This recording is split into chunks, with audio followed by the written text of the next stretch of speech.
we'd been doing this. We've been doing this for so long. You would think at this point I would have a cold open down. You'd think I'd be prepared for cold opens, but I'm not. I'm never ready. So what do you say we just get to the show? Welcome to the show. Bourbon. Belts. Blockbusters. You are listening to the Triple B Podcast.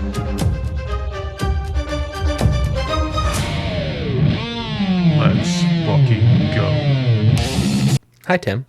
All right. We're back. Yes, we're here. This completes the cycle. This does. This completes the cycle. Perfectly in time for me to be gone again next Saturday.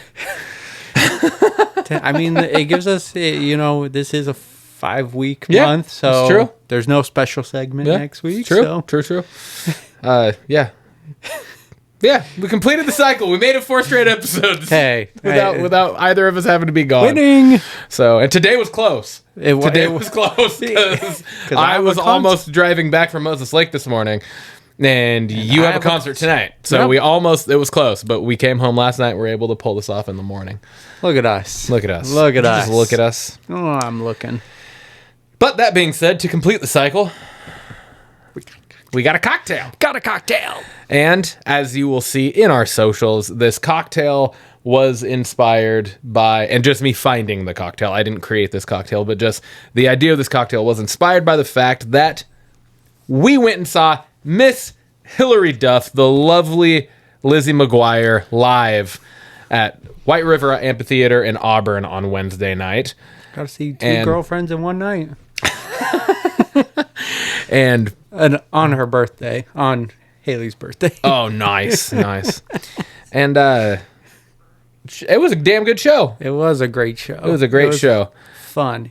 It felt nostalgic with the crowd. Oh, yeah. Dressed up and everything. Man, it was cool. Just all the throwbacks and everything. It was awesome. So. Yeah. I didn't get it on video, but I wish I would have it. My phone was charging and it just happened so fast I didn't get the chance. But when we were ramping up to this and, we got Lainey listening to some of the songs and she ended up wanting to watch the Lizzie McGuire movie. So we watched the Lizzie McGuire movie like 5 times this week. But she loves What Dreams Are Made Of. Oh, nice. She loves that song. It's like her new favorite song. And so on Wednesday night, like right before we were leaving, we had the movie playing for Lainey to watch just so she was, a little more occupied while we were all getting ready for a concert. Yeah. But the girls are doing their hair and they're like straight throwing it back. Like they all did the butterfly clips. They did like the face glitter stuff, sparkles and stuff. And so of course Lainey sees it, so she wants it. They have like the choker necklace. And so Lindsay gets Lainey all done up too, just for fun. And then that part in the movie came on and Lindsay and Lainey, like Lindsay's down on her knees and they're like kind of dancing back and forth. And then the first is, hey now, hey now.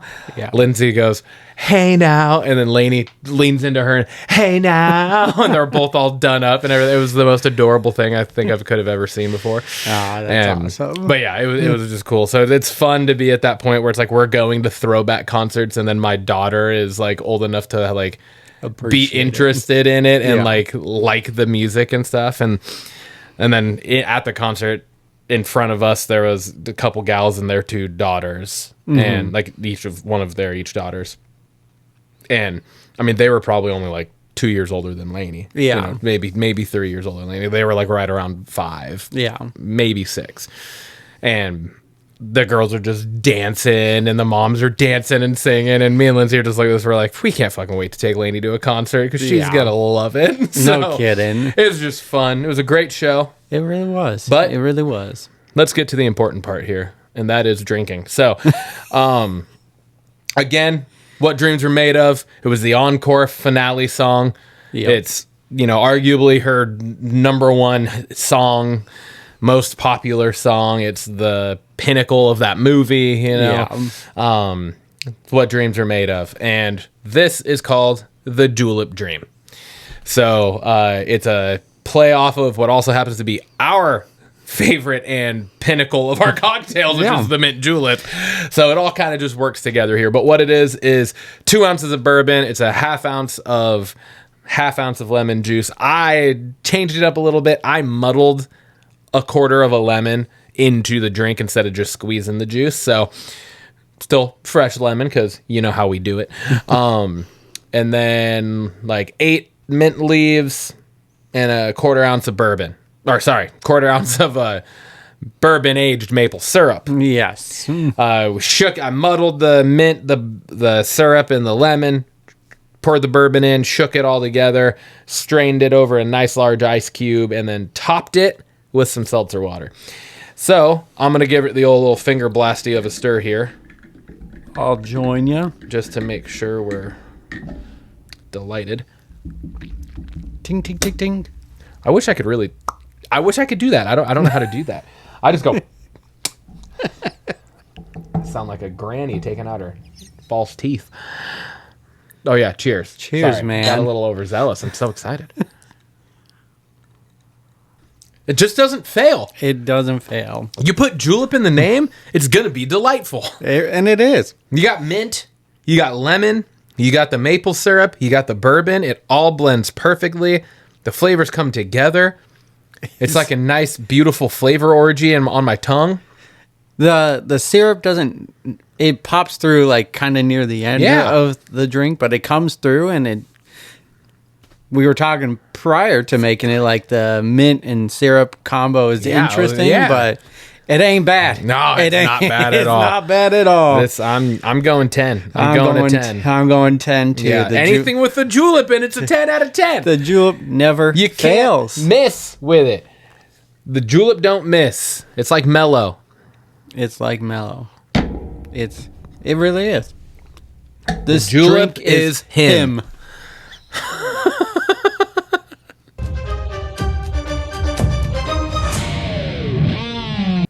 That brings us over to bells.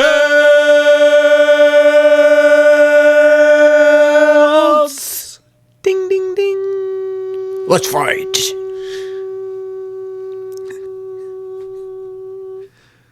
That bell is going still. Well, Tim, what do you want to talk about, my dude? Gonna talk about Monday Night Raw. I don't want to. There's a lot to digest here. Well, that's good. So I'm gonna rapid fire some honorable mentions on cheating the system. Yeah. I know you just roll your eyes at me at this, but just a few things. You just can't get away with 4 talking points, Tim. I don't think you can with Monday Night Raw. But Oba confirms he gave up his title shot. Yeah. During that promo, it wasn't enough to be a talking point because I actually do think this is one of their weakest moments of their whole entire feud. But I mean, his closing statements were really good. But the big takeaway is he confirmed he gave up his title shot. Yeah. That he earned from King of the Ring. We got LA Knight not having any follow up with Seth or Roman after that fire promo last week, and now he gets stuck in a 6-man tag on just like he was at WrestleMania. Not even stuck. He's the one that orchestrated this one.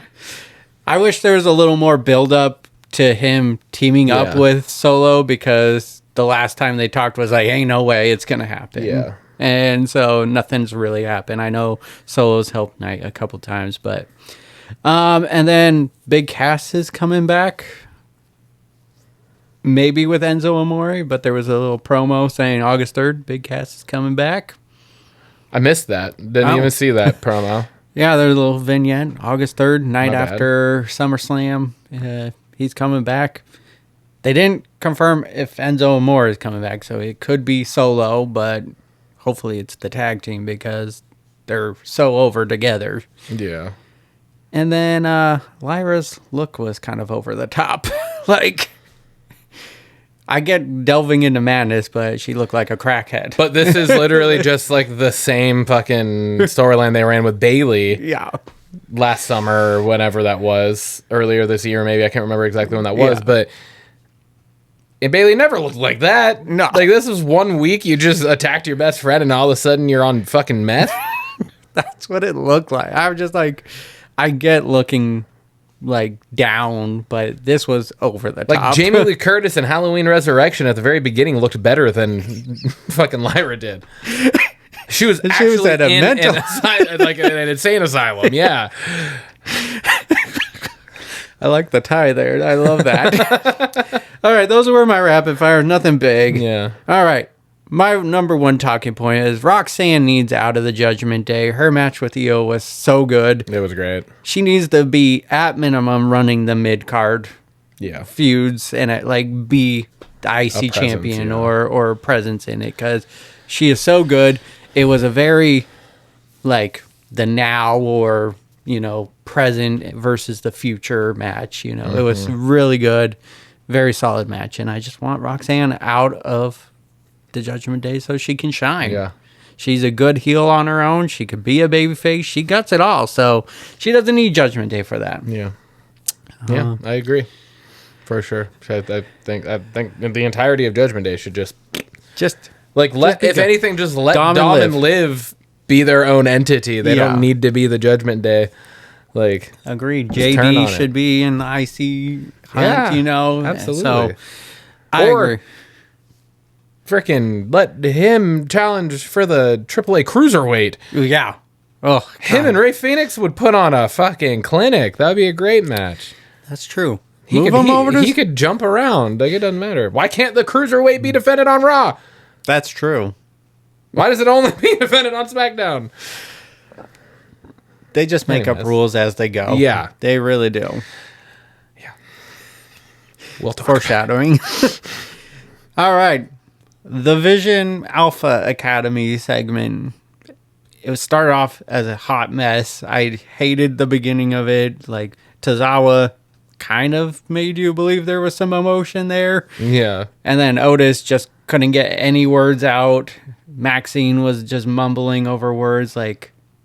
If that was their attempt to make it feel emotional, it didn't land with me. Wasn't good. It was very bad acting. Yeah, it was. But then once Theory got involved and started his bullying part of, you never get a lady like Maxine. Yeah. I don't know how from the mumbling they got Otis is in love with Maxine, because he never said anything about having feelings. I know, but it was kind of, I guess, alluded to, and that's what he was trying to get out or whatever. I guess. But then Theory's... Otis is not a very, he doesn't wax poetic, That's true. I mean, even when he's talking normal, you're like, what did he say? Yeah.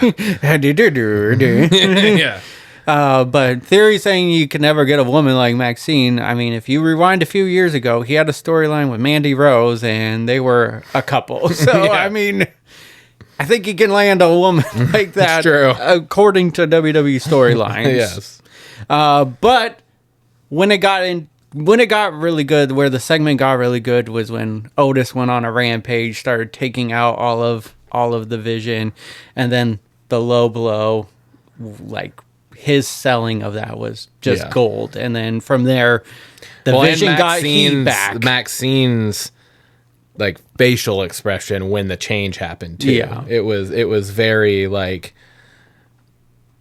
that was almost a better facial turn than Cena's turn. Yeah. Right? Because she was fully invested in him, and then the low blow happens and it just immediately went from I'm so sorry to fuck you. Yeah. Kind of how dare you even contemplate that would be fathomable. So. Yeah.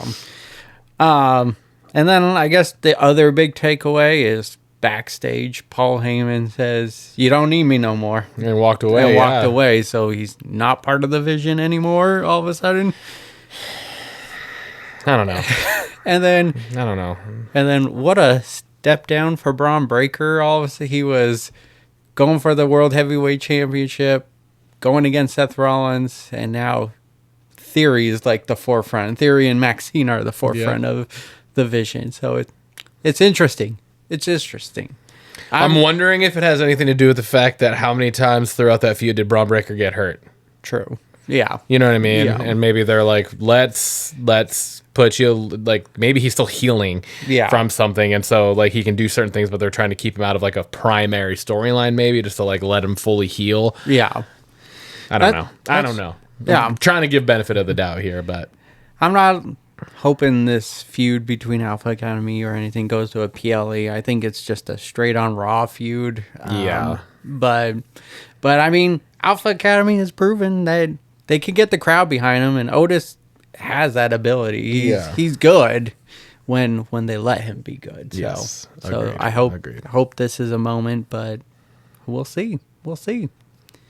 But also, to follow up to that follow-up, something that you didn't even mention yet, where the fuck are the Street Profits?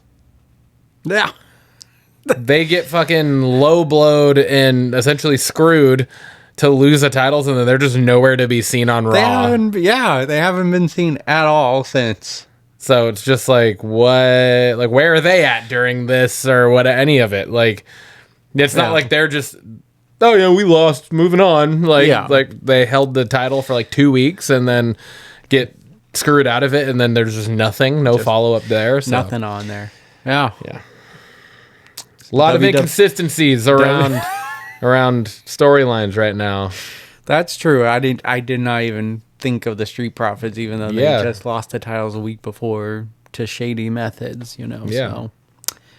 All right, my next talking point, number 3, Roman and Seth segment. It was good. It was a good follow-up to their 2 weeks ago promo. Just didn't hit my banger status. Yeah. But I think Roman won the War of Words, minus Seth kind of negating it at the end, going, I'm Seth frickin' Rollins, and I'm so glad I'm not you. Yeah. Everything you're telling me is everything I've been telling myself for 15 years. And when he said that, I was like, well, everything jabbed-wise Roman said is just doesn't matter now. Doesn't matter. I thought that line was so cold. It was so good. And then the good follow-up brawl to this was great. This is how you build a great feud. I know the storyline is already there, but they're actually leaning into it, and it is so good. It is real good. So I'm pumped for it. Yeah, same. I mean, the match is going to be fire, and their ability to draw on the mic now is like, it needed this 15-year build. Because if you would have tried to do this shortly after the Shield breakup, Roman would have got buried. His career may have been over. Honestly, like, he would have been embarrassed and like badly embarrassed, and it would have been early. It would have been way too early for him to be able to endure the embarrassment that he was dealt from Cena. Yeah, exactly. Right, like, he was at least already the top dog when Cena completely destroyed him. Yeah. Right? Exactly. So he could still come back. If it would have happened back in fucking 2012, 2013, whenever the fuck that happened. Something like that, yeah. It would have been over. Yeah. Like, I don't know where do you go from that if Seth Rollins, when you guys are equals or supposed to be equals, and he just flattens you? Yeah. So now it's at least Roman can actually give a fucking promo and go toe to toe. Yeah, exactly. On the mic. I mean, not in the ring. He's nowhere near. No, Seth is leaps and bounds. Of Seth Rollins. It's very true. Which is so great, because that just continues to add to the compellingness of this feud, because everything that Seth is saying, like, I'll never draw as much money as you and everything, it's like, it's sadly, like, everything he's saying is fully fucking true, even though he should be the draw. Yeah. Because he's arguably the best wrestler in the company right now. Yeah. Like, you could argue that, I think, pretty fairly. I would put him in the top. There's definitely other people out there that you could argue it with, right? Yeah. And Roman is nowhere near in that conversation. Agreed. And for in-ring ability. So. Yeah. No, I absolutely agree. I think they could make the little, like, throwback segments that they were showing a little longer, just kind of dig into them a little more, because they were just very quick ones, and I know you got a pack show that you have to fit into 2.5 hours, but yeah. Great segment to close out the show. And my banger is the gauntlet match. It was so fucking good. It was so good. Minus Rusev, in all honesty. Like, you could have not had Rusev in this match, I think, and it would have been totally fine. True, but I really think he helped elevate Javon Evans. Yeah, but I don't think like you could have had anybody in that. That's what I'm saying. Like it's not Rusev doing anything special. Yeah. Rusev's just me big meat man. Yeah. Camel clutch. Ah. Yeah. Right. Like that's pretty much all it is. And it's all he's ever been. And so that part of it I was just kind of like, okay. And the fact that Javon Evans fought out of the camel clutch like 3 times or whatever. Yeah. And then the last one, he like starts to work back and then gets pounded down. It was like Gunther all over again with the sleeper hold kind of situation for me. So I was just kind of bored with that. Yeah. But I do acknowledge that it did make Javon Evans look really fucking good. His performance in this Javon almost Evans stole the need show. Help to look fucking good. That's the thing, right? God, his leap to Dragon Lee over the barricade and he almost landed in the audience was incredible. I think this was a performance of a lifetime for Evans in this. I kind of wanted it booked a couple different ways. I think Chad Gable could have ran the gauntlet and that would have been way better for him than him coming in 5th. After was it a 6-man gauntlet? Yeah, it was 6, right? He came in after Rusev. Yeah, he came in 5th. Yeah, after Evans got eliminated. And then it was Ethan Page. It makes sense booking-wise for Page. He's that smarmy heel and just cocky. And, of course, he came out last. But I just thought it would be cool if he win. And then I thought it would also been cool for Evans to be in the final part with Gable. But that's not the way it went. I still think the match was so good, and what like a good way to incorporate the continuing running feud of Danhausen with the Judgment Day too, to have the come on. What a great way to make Dom lose! It's just a botched curse, which was it was so good. It was so good. Now Chad Gable needs to win the IC title at SummerSlam. This match is going to be great, but it's kind of a full circle because when Chad was first going heel and going against the Luchas, his first match was against Penta, so it's a full circle. It's a circle. It's a circle. Has no end. But that was my thoughts on Raw. So some great moments. There was some questions I had, but overall there was a lot to digest from the show. Yeah. Which brings us over to SmackDown. Yeah, there wasn't a lot to digest on SmackDown. So let's just get into it, shall we? It's not good. It's really not good. So the announcement of an interim champion for the women's WWE makes zero fucking sense, primarily due to the inconsistencies that they just continue to follow.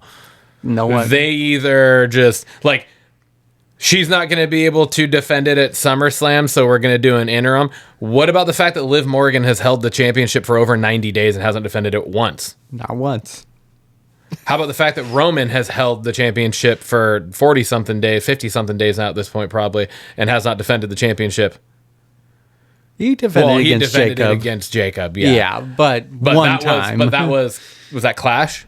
That was right after the PLE, right after WrestleMania, Mania, right? Yeah. So it's been like 40-something days, and he hasn't defended it. 50-something days, and he hasn't defended it. That's what I'm saying, because Liv hasn't defended it since she won it at Mania. Yeah. Roman hasn't defended it since the Jacob match. Yeah. Rhea hasn't defended it since Clash because she got hurt at Clash. And then you have the men's WWE championship that seems to be getting defended regularly, to an extent. But yeah, so it's just like, what are we doing? Like, you have how many champions have just been straight up stripped?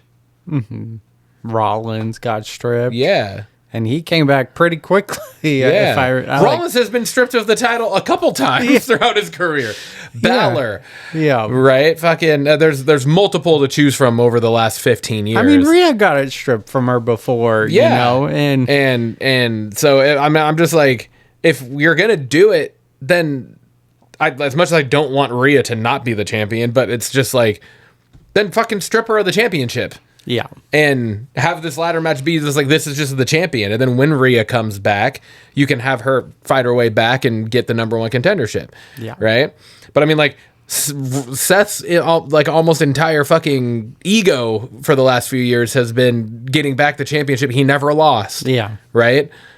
Yeah. Why don't we just have that kind of idea? It just doesn't make any sense. It makes way better storytelling anyways. Yeah, it just doesn't really make sense. Because now it's like, is Rhea still going to have her title when she comes back? Because the way Adam Pearce described it, we'll find out who the real champion is. So is she going to come back with her belt, and then whoever wins this is going to have their belt, and then it's going to be, you know what I mean? It's going to, if they're going, because this is a very AEW thing. They've done interim champions before, and when said person gets healthy enough, they come back and immediately get, like, it's a title match, and whoever wins is the champion. Yeah.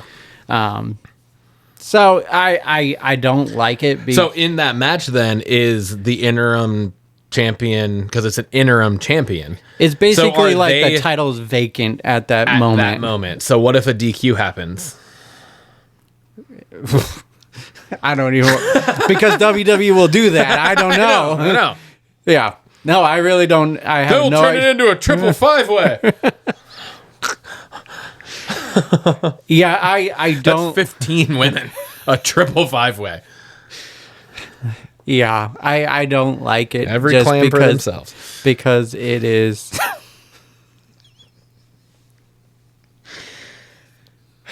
I was wondering if you were going to catch that. you got it really under the radar there, too, but it processed. I was just like, all right, he didn't get it. He didn't get it. No, he got it. Just a little slow, but he got it. But yeah, just the inconsistency is terrible. Of what it means to defend the championship, who gets stripped of a champion. It's just so inconsistent. Are you talking about any of the contestants in it so far, or? Yeah. Okay. Yeah, that's my next talking point. Okay, good. Yeah. So talking point number 2. Tiffany Stratton qualifying for the ladder match. I think that's wrong. I think that was the wrong move. I think it should have 100% been Jacy Jane. 100%, yes. Not that I don't want Tiffany in the match, but I just feel like your U.S. Women's Championship should have their own match. Yeah, shouldn't be in the fucking ladder match for the Queen of the Ring, just like anything that we've been complaining about. So it's just like it should have been fucking Jacy Jane. And then you turn on to the other match. You want to talk about shit that makes no fucking sense? Charlotte attacks fucking Jade and puts Jade into the fucking match. It literally makes no sense. If you want to fucking hurt Jade, attack Nia. Put Nia in as much as you've never thought you would probably hear me say those words. But at least it would make sense. Yup. Charlotte comes out and just kicks Nia in the face and then just rolls out of the ring and just flips Jade off as she walks out.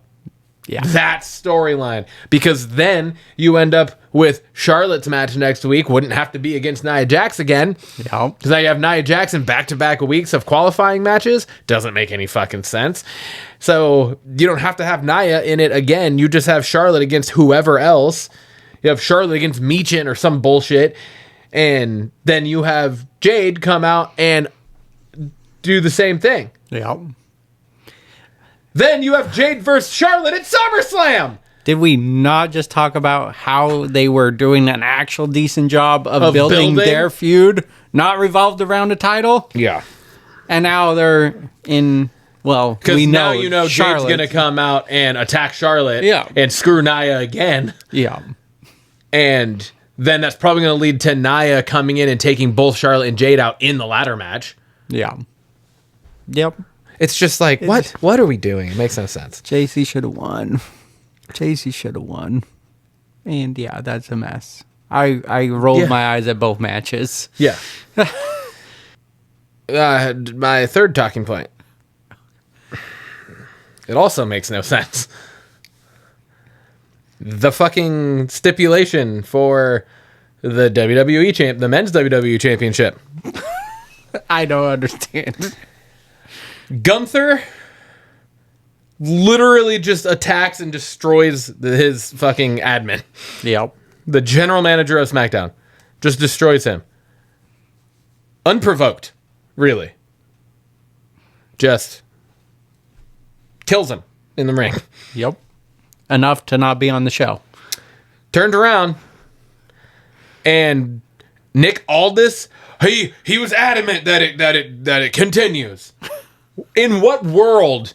In what fucking world are you talking about that the person that just got absolutely fucking their shit rocked turns around and is like, no, yeah, keep him in the situation to where he could potentially win the WWE Championship? What? What are we talking about? Yeah. Right? And then to add even more just like what the fuck to it, Sammy just emerges out of nowhere and attacks CM Punk from behind for essentially what is no reason. Well, I mean, he's pissed off at him. I know he's pissed, but he has no reason to be pissed at Punk. Mm-hmm. Punk didn't insert himself. Punk, according to kayfabe, Punk was called and said, "Hey, we need someone. Can you do it?" And he was like, yeah. And he showed up and he did it. And Punk beat him in a good match, fair and square. Yeah. Punk didn't cheat to win the match. Punk didn't do anything wrong to win the match. We all disagreed with it. We all thought it was stupid that they only let Sammy hold the fucking title for 9 days. But who should you be attacking? I mean, you should be attacking Adam Pearce. Yep. That's the one that actually makes sense. Yep. You have fucking Gunther attacking Aldis for literally no reason because he's just a big ass German baby. Yeah. And then you have Sammy who should be attacking Adam Pearce because Adam Pearce is the one that actually fucking screwed Sammy over. Yep. Yep. None of it makes any sense. The only thing that makes sense in the WWE right now is my banger of the night. All right. And it's fucking Danhausen. Do you understand? And that was a weak Danhausen. Do you understand? I loved it. It was good. I thought it was but great. I mean, it wasn't their best. The only part of the show that I smiled. The only part of the show that made me happy. Yeah. Was Danhausen. And she said, when she said, you refused the help from Matt Cardona last week, woo woo woo. And he just goes, woo woo woo. It's just his little quips, man, are just too fucking good. He's so quick. It's so good. The War Raiders tag match was good. The guy with the head. But that makes me shake my head because they were feuding with the Damian Priest and R-Truth. Yeah, and we got nothing involving that. Yeah. So, but that match, the match was good. Yeah. But it was nothing. It was a good match. Yeah. It was what you expect. Yeah. Like it was, you know what I mean? It wasn't. It's a match where you're like, yes, that's what a fucking match should look like. It wasn't anything crazy and over the top. That's why it wasn't even one of my talking points. Yeah. Because it was like all of the negative far outweighed that. Yeah. For sure. And so it was just like, oh yeah, it was a good match. It was the best match of the night. Yeah. But that's not because of the quality of that match. It's because of the poor quality of everything else. Yeah. You know what I mean? Yeah. So that's why it was just like, Jesus, man. Yeah, SmackDown was rough yesterday. I'm so happy that SmackDown is back to 2 hours because they are just continuing to show that they have no fucking idea what they're doing on Friday. Could you imagine if it was a 3-hour show yesterday? All it would have been was more fucking recaps of Raw. Yeah. I mean, how many fucking flashback sequences did we see last night? There was the Oba Brock. There was the Seth Rollins Roman. There was Gunther attacking Aldis. Yep. And there was at least those 3, if not more. Yeah. And those took up 5 minutes of time, Yeah. Of a 2-hour show. So yeah. It's just sad. Yeah. It's sad and disappointing. Mm-hmm. It's getting to the point where we're just going to each just going to have 4 talking points and a banger of the night on Raw. And we're just going to fucking not talk about SmackDown until they start pulling their heads out of their something. ass. Yeah, no, I agree. With that said, we got a little PSA. We are not doing a bonus episode. Yeah. This week, just due to life and timing and everything. So Saturday night's main event, we are going to watch it, and I'm sure we'll talk about it amongst ourselves and everything, but there will be no bonus episode for this episode. Nope. Belts question of the week. What are some of the worst wrestling names that creative team gave a good wrestler? Bring a few to discuss. So, who do you got? F3. All right. I got like 7 on here, but you have 3. but I have 3 if you don't have the ones I got. So we'll kind of go back and forth. The first one I have is Isaac Yankem, DDS, Mr. Glenn Jacobs, Kane. Yeah. Yeah. I mean, he is, for a big man, one of the best to ever do it. Yeah. In the ring. And that was the name and character you gave him, was like a deranged dentist. And that was in the early 90s. Yeah. That wasn't even in the 80s when one of those cartoonish characters worked. Yeah. That was in the early 90s when things were getting more serious and like the entire landscape of professional wrestling was changing. Yeah. That's what you came up with and did. And there's a very strong reason why it did not last very long. Exactly. Because it was terrible. It was terrible. So, luckily for him, he bounced back from that. yes. Not everyone can do that. So, I got Shorty G, Chad Gable. He was a runner-up to my list.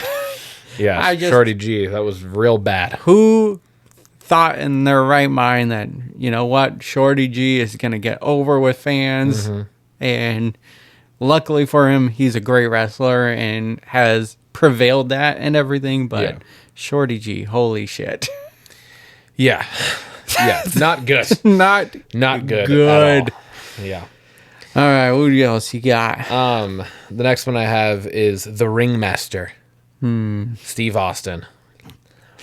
Stunning Steve Austin. At least Stunning Steve Austin had a role to it, and you were able to, at least it was kind of like almost a follow-up to Ric Flair in a way, right? You got the hair, it was just kind of worked. It was following up to Ravishing Rick Rude and all those kind of flamboyant characters, right? Like that at least made sense.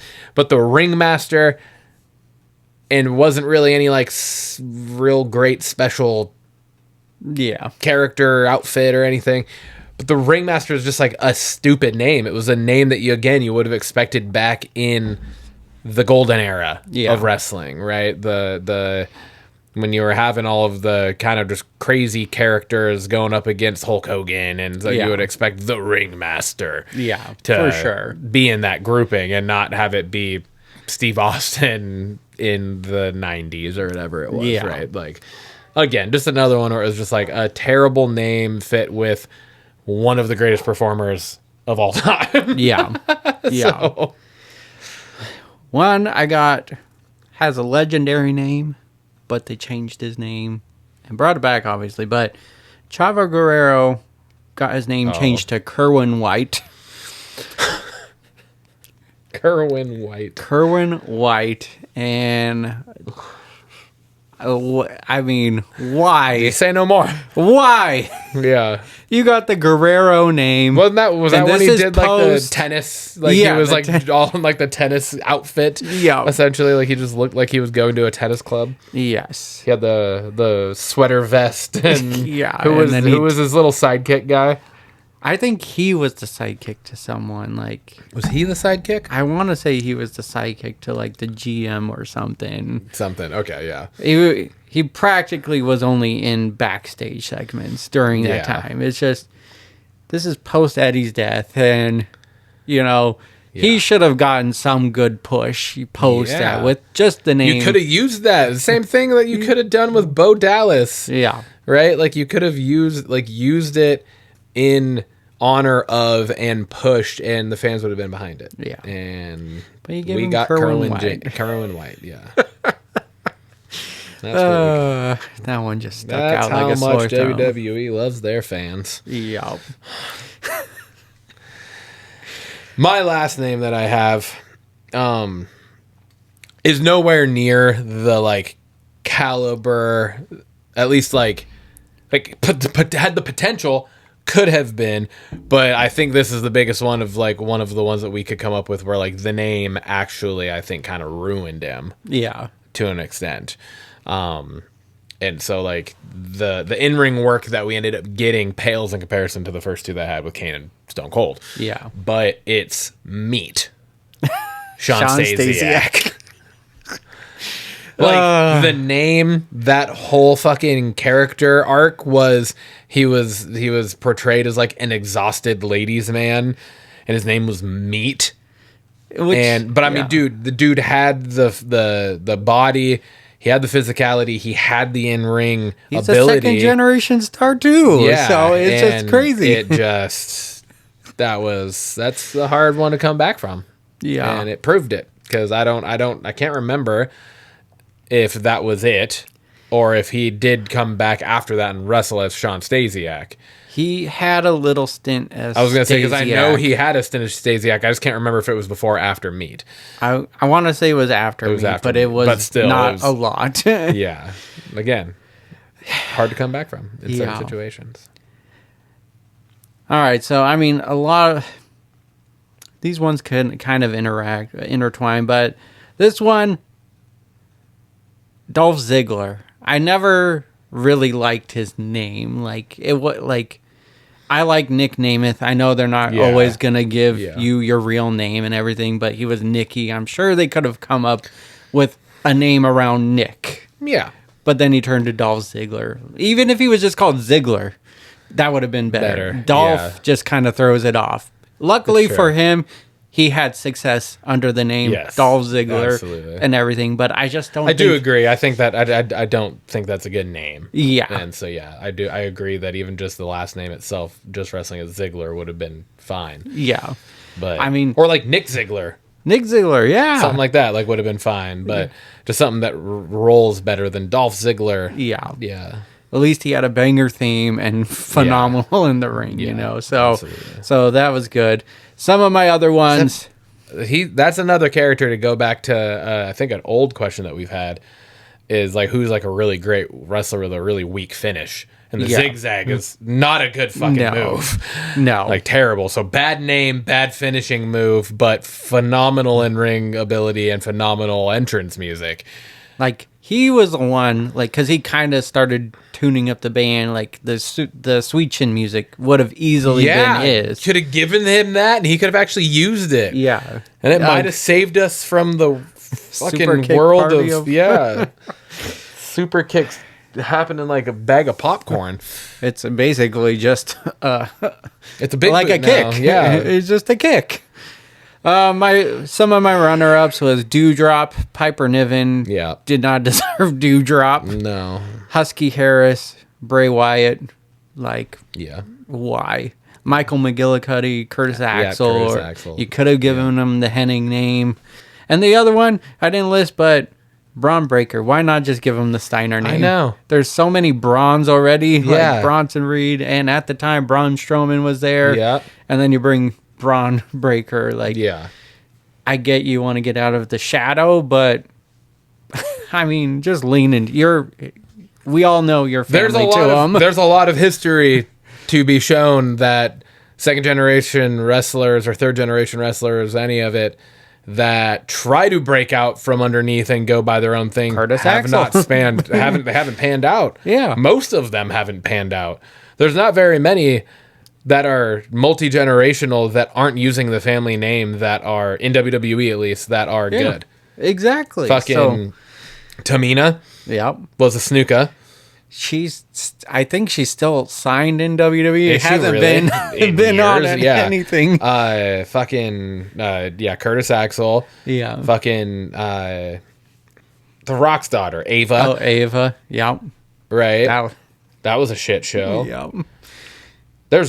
There's so many. There's multiple more that we're just not fucking listing. I mean, Bo Dallas didn't do much. I mean, he had some memorable characters, but didn't really. Yeah, I mean, anywhere. Bray Wyatt is one of the most successful. Yeah, we're not using the family name. Yeah, you know.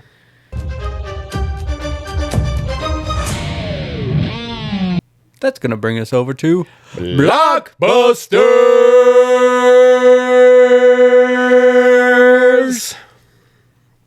We got some focus features. We actually have 2 this week. We do. First up is... You beat me to it. First up you is... beat me to it, you son of a Crystal Lake. I told Lindsay as soon as I saw it, and then I went to put it on, and I was like, Timmy's got a fucking life. The son of a bitch. I swear. And he wakes up at 3 o'clock in the morning. He just scrolls on YouTube for new releases so he can beat me to it. I mean, I do wake up 4:30 for work, so you're not far off. But we got Crystal Lake teaser trailer this week, and the synopsis goes like this. Prequel series to Friday the 13th follows a doomed small town where camp counselors come to die. Cast as Linda Cardellini. The only person you need. That's the only one you need. She's so fucking good. I looked at the rest of the actors and actresses and just couldn't really pinpoint one that we would know. And I kind of started digging in, and I was like, maybe that one, but not by name. And no name, new household names. Yet. Which is good. Yeah, I like it. I think it's good because Linda Cardellini is the star of this show, and it's gonna be coming out this year in October on the 15th. Fitting. And it's gonna be on the Cockstream, aka Peacock. And this is an A24 Hell project, so it's like pairing up with Peacock. I like it. Let's go. Dude, the trailer looks... It's so good. It looks great. I'm so excited for this. I'm so pumped, man. Yeah. My only qualm with this is they're calling it a prequel, but it's essentially the first Friday the 13th movie. I'm sure they're going to show more of her delving into that and what happened. And probably more of the... Of Jason as a kid and stuff. And I guess it's closer to the drowning of Jason versus the first movie is years have gone by and everything. So that was my only qualm because they're calling it a prequel, but it's very closely tied to that and first I'm also movie. wondering if there's any way that they could take this and just keep it as the name Crystal Lake. Mm-hmm. So I don't think you don't necessarily need to attach Friday the 13th to the title, but can this show develop into Jason being the fucking killer? I was gonna bring that up. You know what I mean? Hoping, that's how they eventually kill off Linda Cardellini as Jason's mom in this, and then whether that's the end of season 2 or something, and then it's Jason takes over, that would be sick. Or even somehow spin it where it's Jason ends up actually killing Linda Cardellini's character. Ah, you know what I mean? That would be a good twist. Yeah, because you could totally make it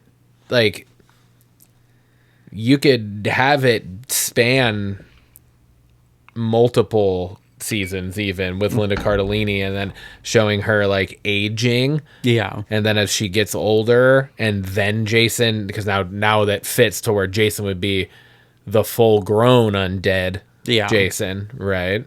And then that'd be cool. That would be kind of a cool, unique, newer take and spin on it. But what a just you have an opportunity here to be able to spin this into a full Friday the 13th series. But just keep it named Crystal Lake, because I think that is the perfect name. Yeah. No, I agree. I love that idea for it. And I was just... A random thought came into my head is just thinking about on Friday the 13th franchise. If you never saw the first one and you've heard about the series, you're thinking Jason. And you go back to watch the first one, it's a shock. If you didn't hear it, he's not in it. Which is just kind of crazy. Obviously, if you grew up and watched it, you know, but it's a fun way to think back on that. Next up, and I changed mine midweek. I did. Or not even midweek. It was late week. I had a different one that I switched to the news, and we'll talk about that here in a little bit. But this trailer dropped. I've read a little bit about it, but not even enough to put it in the news yet. And so the trailer dropped, the poster dropped the day before, and I was like, oh, that poster looks fucking good. I was like, shit, that's right, because this was originally called The Hood.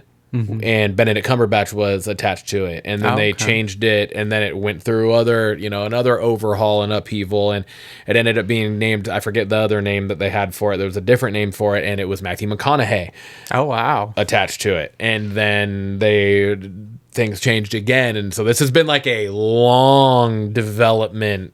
It was kind of in development hell for a little while. Gotcha. And so then it finally got named Uprising, and has Andrew Garfield attached, and now it has actually been made, and we got the poster, and now we got the trailer for it. So the synopsis is: Andrew Garfield stars as the legendary leader of a ferocious rebellion against the tyranny of King Richard II. As war burns across England, he forms an army of the people to face the king's might in a fight for justice and survival. The cast of this is Andrew Garfield, Jamie Bell, Tom Hollander, and Catherine Waterston. The release date will be on September 11th of 2026, and the platform will be in the cinema. Cinemas. Dude, the trailer looks epic, man. This is good. Like Robin Hood meets Braveheart versus Game of Thrones. I know. It's just, yeah, it is. All of those things looks so epic. Yeah, man. I love this era, the time frame, the timepiece of this era, and just the cinematography looks phenomenal, and just I love all that war going on and everything, and it's just such a cool... how Andrew Garfield went full Cody Rhodes. Yeah, enough. I don't think he actually said enough in the trailer, but it might as well. It might as well. Yeah, might as well. But yeah, it looks really good. Like really, really good. I'm really excited for this. Looks intense and just man. Yeah. Who doesn't like a little uprising movie? I know. Fight the power. Fight it. What's in the news? We got a lot of stuff in the news today. Yeah, look at that. You can barely read it. I know. Got lots of things. We're going to kick off the news with some Triple B memoriam. We got 2 people that passed away. 3. 3. I forgot to put on here. All right. The 3rd one. And why am I totally forgetting? Now I'm forgetting her name. I don't understand how. There it is. Okay, I got it. All right. We got a few people that passed away this week. We got Sam Neill, Jurassic Park, Event Horizon, Jeepers Creepers 2, In the Mouth of Madness, Psych. Yeah, just Dr. Alan Grant, man. Yeah. And then we also had Brenda Fricker, who is known for Home Alone. Mm-hmm. Home Alone 2, and then Angels in the Outfield. She was in that. So just those were the couple I know. Why am I spacing? Who is she in Home Alone 2? She was the bird lady. Oh yeah, duh. Fucking idiot. The creepy old man version of Home Alone 2. Yeah. And we also have the singer of Total Eclipse of the Heart. Bonnie Tyler passed away as well. Bonnie Tyler. Turn around. Every now and then I get a little bit. Cheers. Cheers to them. Cheers to the memories and the happiness you brought amongst us all.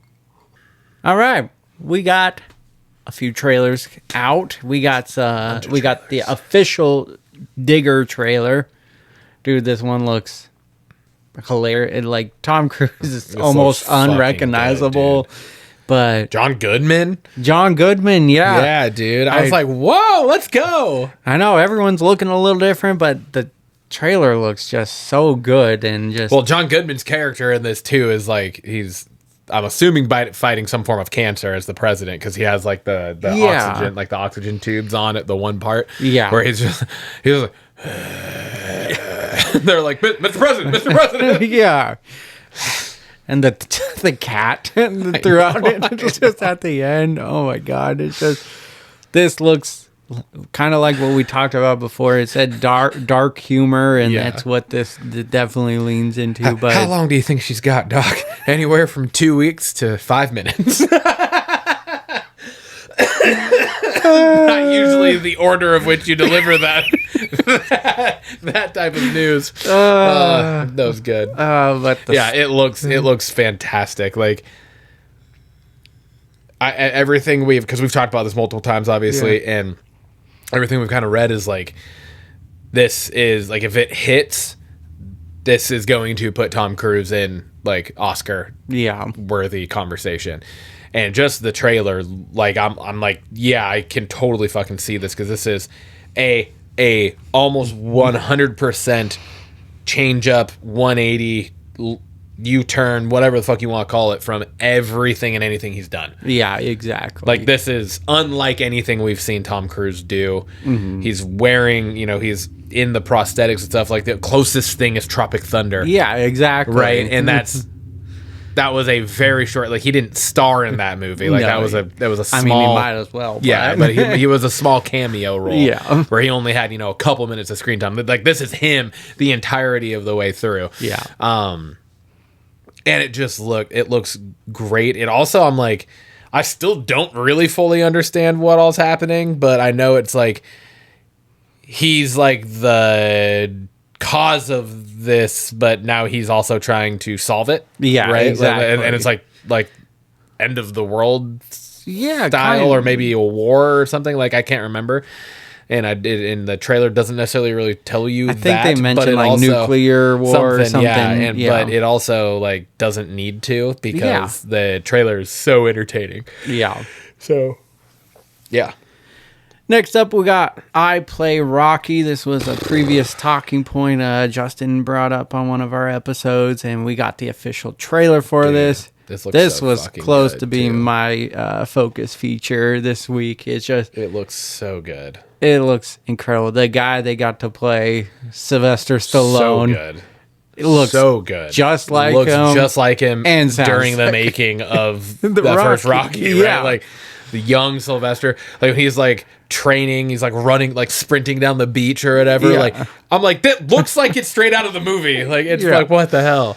But I love what this is. Yeah. Like, I love that it's like a almost biopic. Yeah, like almost a biopic to an extent. And yeah, it looks so good. Speaking of Tropic Thunder, it's kind of like I'm playing a dude disguised as a dude playing another dude. Yeah. Dude disguised as a dude playing the other dude. It just, the premise is really cool. It looks great. It just gets you back into that Rocky moment, just kind of a way to show how the movie was made in the first place, but in a movie way. So really cool. Really cool. Next up, we have Behemoth. We have that's kind of a lot, but not a lot going on in the trailer for this, right? Like, you're seeing a bunch of stuff. You're like, this is gonna get really intense, but it's also like based around like an orchestra, of some form, and there's obviously some turmoil taking place in Pedro Pascal's life here. You get Will Arnett. I'm so excited playing for his that. brother. You get Olivia Wilde in this, who I was just listening to Smartless, and she was the guest on this last episode on Monday. And did you listen to it? Not yet, no. So she's talking. They ask her about, and I just thought this was a fun fact about Olivia Wilde. So Olivia Wilde is not her actual name. Oh, okay. Well, I mean, it is. It is her actual name now. She changed her name the day she became legal enough to change her own name. Oh, okay. Because her original last name was like a Coburn. Is how it's pronounced. But it's like an Irish Scottish name, and so that's how it was pronounced. But it is spelt literally Cockburn, Cockburn, and so she grew up as Olivia Cockburn. And they were obviously asking her, like, oh my God, what was that like? And she goes, you know what? I actually think it was really good for me. She's like, I think having to deal with that and go through that just daily adversity of people just making fun of me constantly. She's like, I think it was actually really good for me. She's like, I think everybody should be given a really unfortunate part of their name for a part of their life. Yeah, I would like, agree with what that. a good fucking outlook to have after having that goddamn name, especially as a teenage girl. Yeah. Like, going through high school. How fucking terrible. Yeah. Like, that's granted, I know she did say she went to like a boarding school or something, so maybe it wasn't as bad, because I'm assuming the boarding school was probably an all-girls boarding school, so there probably wasn't all of the like regular public high school where you're just getting made fun of because your last name's Cockburn. But anyways, that was totally off topic, but it was also slightly on topic. I just want to bring that up. She's in it. It looks really good though. It looks like intense. And I've never thought I would say that somebody playing the violin looks intense, like action intense, right? Yeah. Like the actual act of playing the violin is an intense instrument to play, but I just like it looks, the music being played during the trailer and the little cutscenes of him actually doing it gives me like the vibes of two, I guess. Well, Crash. Wasn't that the Miles Teller on the drums movie? Whiplash. Yeah. That's right. Whiplash. And then there's another one. There's another movie that I can't remember what it was or even who the person is, but it was a similar idea of them playing the piano. And it was like very intense, like intensive things of them playing it during other things happening in the movie. And I feel like I feel like you know what I'm talking about, but I'm not describing it very well. That kind of. Yeah, it looks good. Yeah, for sure. I really like how the name of the movie got revealed, where it was just like scenes inside a letter, and as it was pulling back out, I thought that was really well done in the trailer. That was cool. Very, very artistic. And it has Will Arnett in it, man. Yeah, let's go. And Pedro Pascal, but I'm so excited for that. Yeah. The Whisper Man trailer. This is a Netflix movie, and it has Adam Scott. Robert De Niro in this. It looks fucking phenomenal. Looks so good. It's just like kind of gives long legs long legs. Like I don't know. There's a kidnapped kid. Black phone. Yeah, to an extent. Yeah. The one with Hugh Jackman and. Prisoners. Yeah, kind of like just a whole little vibe here. It looks dark. It looks gritty. Kidnapped kid or something. We're looking for him. Are they still alive? And it's just those movies. But it's like it's in the trailer. You're finding out that Adam Scott was kidnapped by this guy. Yeah. When he was a kid, and he's remembering things from it. But his dad's a cop, Robert De Niro is a cop, and put the Whisper Man away. Yeah. But now all of a sudden these other things are starting to happen, and it sounds then like Adam Scott's son, Robert De Niro's grandson, gets taken. Yeah. It looks so fucking good. Generational trauma! God, how does this man get out of jail? Because they put him away, so... Yeah, it's kind of like it's a Halloween-esque in that regard, where it's just like he breaks out and goes back on a rampage kind of thing. So. Exactly. Yeah. Well, I'm here for it. I'm going to stick with the trailers here. Okay. We got the teaser trailer for the Batman 2, and it was a very just like a costume reveal, really, trailer. Yeah. So it was very quick. It was nothing too crazy, nothing really being given away here. It was just like a very blurry, got music playing, blurry, kind of like zoom out and into focus. Robert Pattinson standing there in the cape and cowl. Yeah. And a little bit of snow around. Yeah. And we get the new release date. It got postponed further down the road, so it's a race to see if Grand Theft Auto 6 or this is coming out because they're both getting delayed.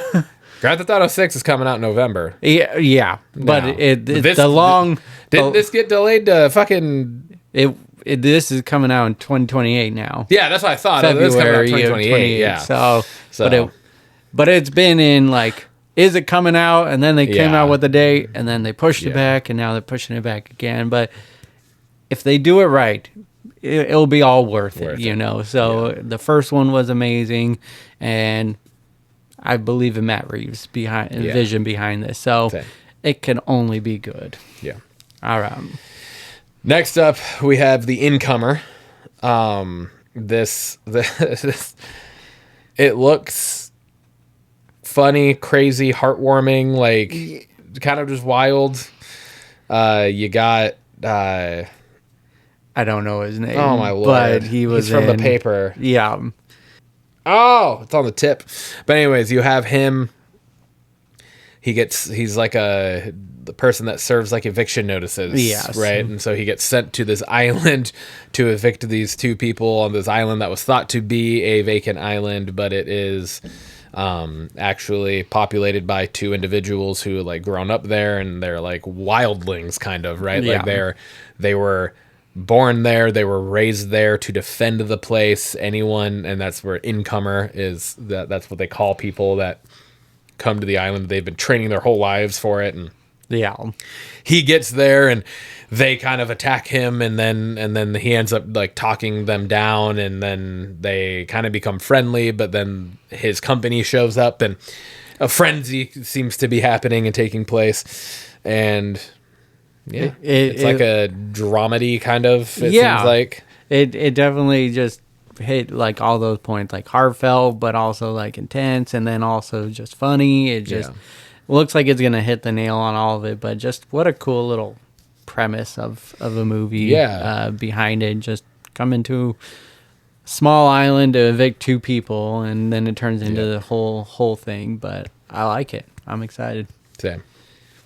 And lastly, for trailers today, we have what was my original Focus feature, but it's Mayday trailer, and it is back during Cold War. Is it the Cold War? That's what I was on the tip of my tongue, but also was there actual? I thought the Cold War wasn't the Cold War just like was there actual? Military fighting in the Cold War? I thought the Cold War was just like over technology. I don't think there was stuff, actually fighting. But anyways, whatever war this is has Russia involved, and you have Ryan Reynolds and Kenneth Branagh. Kenneth Branagh's character is like a former Russian spy equivalent, like agent. And then you have Ryan Reynolds' current Air Force character. His plane goes down behind enemy lines, essentially. And he gets with this guy, and they're trying to escape. Get him out of Russia. Get him out of Russia. And it looks like a intense action comedy. So basically, I mean, it's the same guy behind Deadpool and Wolverine and everything. So you get that comedy with Ryan Reynolds, obviously, and with the other character. I just love towards the end of the trailer, and all the shit happens, and they end up sliding down, and they stop, and I hate Russia. I love when they're in the closet, and he's like whispering into his ears. Tired of feeling your heat or whatever. It was so good. But yeah, this looks like a fun action comedy movie. And it's on Apple, and they don't miss. True. They don't miss. Bringing us to just our couple points here that are actual just like news. And a new Nightmare on Elm Street has been announced for 2028. It's going to be reportedly based on Wes Craven's original screenplay, and it will be set in the universe, but it's not being deemed like a reboot or a sequel or anything either. And it does not sound like Robert Englund will be back to play Freddy, as he has gone on record saying that he has aged out of that role. So yeah. Just interesting and fun, and that got announced like the same day that we got the Crystal Lake trailer, so it was just kind of an exciting day for our classic horror fans. You get the Crystal Lake trailer, and then we get the news that there's finally going to be hopefully a well done Nightmare on current turnaround for Nightmare on Elm Street. Yeah, man. As I know we both liked the 2010 reboot, but it was panned. It was very not panned. well received. So hopefully this can be done well. I would love to see this done in a series as well. I would love to see most of these classic horror things brought back and done as series, because I think you can just do so much more with TV shows. Exactly. I'd love to see Halloween done as a series. They were talking about Crystal it, but Lake, then it kind of fell off. I'm excited for that. Leatherface, like Texas Chainsaw Massacre, would be interesting to see as a series. There's so many ways you can go about all these things.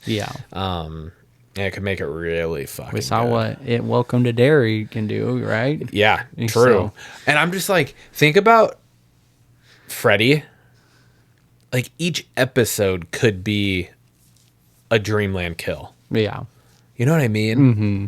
Like literally each one could be a Dreamland kill, and like the intent, like the amount of it, just in-depth, tense, like gruesome, just fucked up ways that you could then kill. Yeah. Over the period of a 40 to 60 minute episode. Yeah. Ooh.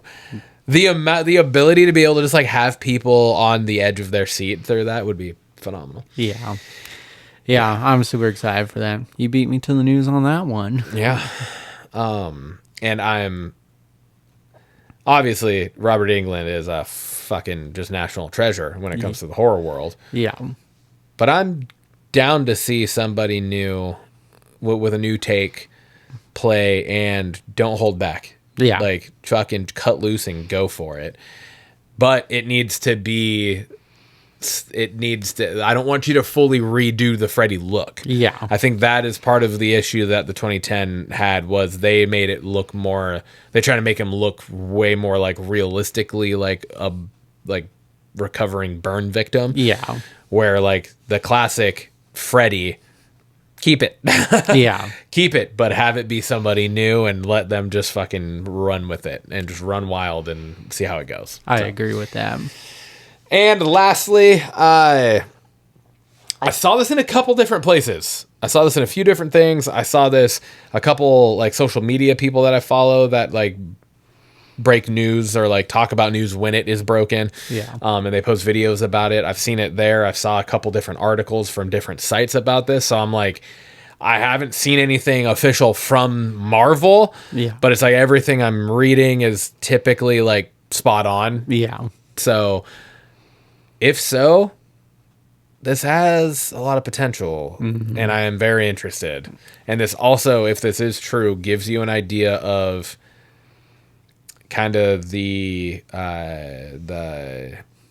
age range of the makeup of the X-Men. Yep. So I can't remember if we said it last week or not, but like Kevin Feige went on record saying that after Secret Wars, the X-Men is like the focal point. Yeah. And like they are going to take center stage. And with that, it has reportedly been, Adam Driver has reportedly been cast as Magneto. I saw that in this the week. X-Men. Yeah, and I'm super excited for that. So, I think he will play a great Magneto. I don't think he can miss. No, I think this will be fantastic. Yeah. And it'll allow you to see almost kind of a different side of him in a villain role. Yeah. Right? Because it's going to be completely different from like Kylo Ren or any of the other kind of villainous people he has portrayed. Yeah. Because Magneto has a humane side to him. Exactly. You know what I mean? Like Magneto he has a conscience. Yeah. He just believes that what he's doing is for the best. Yeah. Right? And so got a tragic there is past that and everything. push and pull. Yeah, tragic past, best friends and brothers essentially with Professor X, right? And so, yeah. Now it'll be exciting. I know. Now it's going to be like, who's going to be fucking Professor. Prof? Yep. Because you got Adam Driver. So you got to cast somebody equally compelling. Yeah. But opposite. 100%. Yeah. So, ooh, I'm excited for that. Excited for the MCU and where it's going. So, can it just hurry up? It's almost Spider-Man time. I know. So close. Special segment. We got a special segment. We're doing small screen sampler this week, where again we take a show that we've talked about on the podcast, and we give it a good at least first episode watch, and we just talk about how we think about it, since it was something that we've covered and now it's here. What do we think? In this for this segment this time, we chose The Hawk, the Will Ferrell golf show that just dropped on Netflix on Thursday. Dropped all 10 episodes. And first off, where are you at in it? I just did episode 1. Oh, that's all you watch. Okay. Yeah. Me and Lindsay watched the first 3. Okay. Because they're only half-hour episodes. Yeah, they're pretty so quick. It was nice. Like 34-ish minutes. So allowed us to kind of get through a few. So, but yeah. So first episode, Will Ferrell is playing a kind of washed up golf guy who was like the number one golfer in 2009. He was essentially a putt away from the Grand Slam. Yeah, the Grand Slam, getting the 6th major wins, and so then he kind of fell off, and he's been chasing that last major win, the U.S. Open, to be able to wrap up the Grand Slam. His son is now like the up and coming hot golfer, and he is trying, and Will Ferrell's character is trying to work his way back into getting into like making the cut and getting into the Open. What'd you think?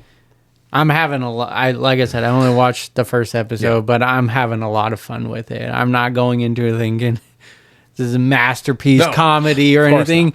But like I'm thinking more in lines of like Talladega Nights and everything. And to me, Happy Gilmore, right, and it's landing for me. Just the jokes, the everything about it is hitting. I'm super excited to watch this. It's just been a busy week where I had to do a lot of catching up on wrestling, and so I could only make the time for the one, but I was ready to start the next episode because I was like, all right, man, it got me to chuckle. I'm laughing. I'm enjoying it and everything. So it looks like it's going to be a fun little series. Awesome. It is awesome so far. Like I've watched the first 3 and I'm loving it. I think it's good. I also, again, it's not like I'm not expecting awards to be thrown at this by any means, but it's Will Ferrell being Will Ferrell, doing his thing. You got Molly Shannon in it, with fucking phenomenal. Jimmy Tatro, but I think is it in the first episode when her card declines? Yeah, and that conversation on the fucking phone. You dickless cunt. That's a redundant. The definition of a cunt is dickless, so that's just redundant. I love that. There's thousands of words in the English language. Can you please try to use more than just the same 5 or 6? And it's Will Ferrell saying this too. And the thong song little. Oh my god, it was so fucking hilarious. So fucking good. It was too much thong song.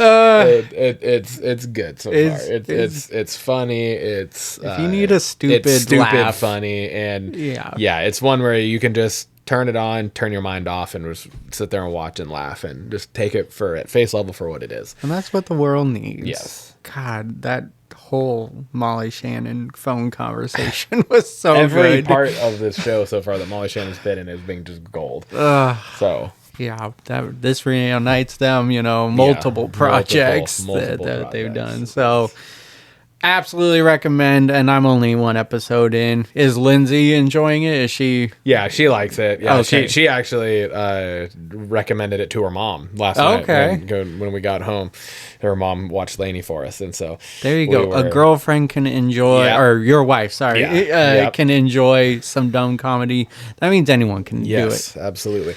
Will Ferrell is like a special place for her, though. Gotcha. Yeah. Dumb comedies aren't necessarily her full thing. She does like some of them, but she does like Will Ferrell. She likes Will Ferrell's style of dumb comedy. So this is right up her. It works perfect for her. Nice. Blockbusters question of the week. As a movie lover, is there a movie that you're ready to admit you've never seen that is highly regarded or gets a big reaction from someone that you've told that you haven't seen? Example, when you, Nathan, Justin reacted when I said I hadn't seen The Rundown. Now, The Rundown is not like a highly regarded movie, so I mean, you can kind of go both sides of this question, but that's the example I was giving here, and it's not my answer for this one. All right. I have 3. Okay. I brought 3. Okay.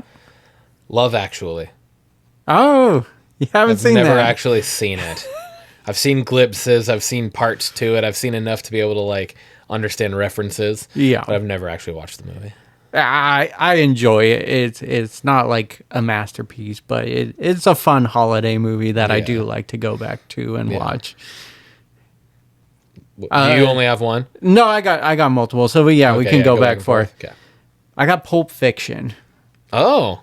That's shocking to me. And pretty much a lot of Quentin Tarantino's catalog I have not seen. But I know Pulp Fiction is just one of those movies that a lot of people have seen. I think I've only ever seen Pulp Fiction the one time, honestly. And it was good. Like, definitely worth it. But it's...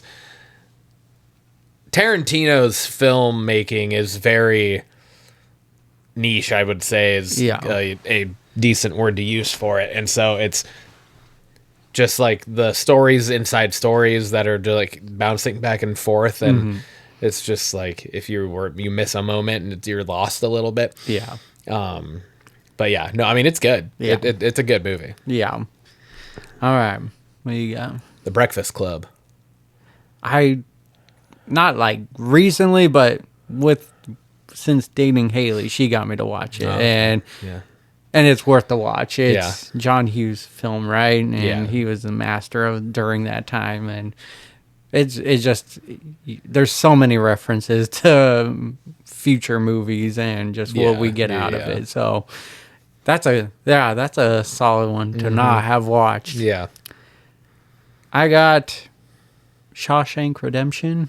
I also have never seen that. That's like a very highly regarded, very highly regarded one that I too have also never seen. Usually in people's top like 50 list of movies, and so I have not seen that one. All right, and the last one I have, which this one might be the most shocking to you, which is why I left it for last. Rudy. Okay, I've seen it one time. I've never actually watched it again. I know what it is. I know what the premise is. Yeah. I probably won't be shocked by any of it when I do watch it. Yeah, exactly. But yeah, I've never actually watched the movie. That's another one of those movies that everyone talks about. And wow. Yeah. The Fifth Element.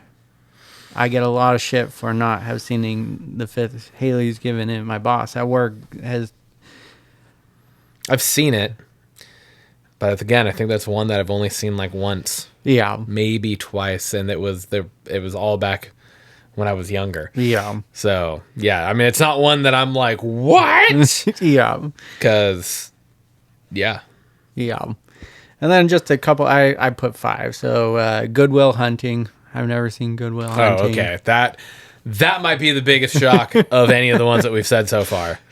That one of anything we've said, watch that movie. Yeah. Like, seriously, like, watch that movie. It's I've heard way amazing too fucking things. good. It's phenomenal. Yeah. Yeah.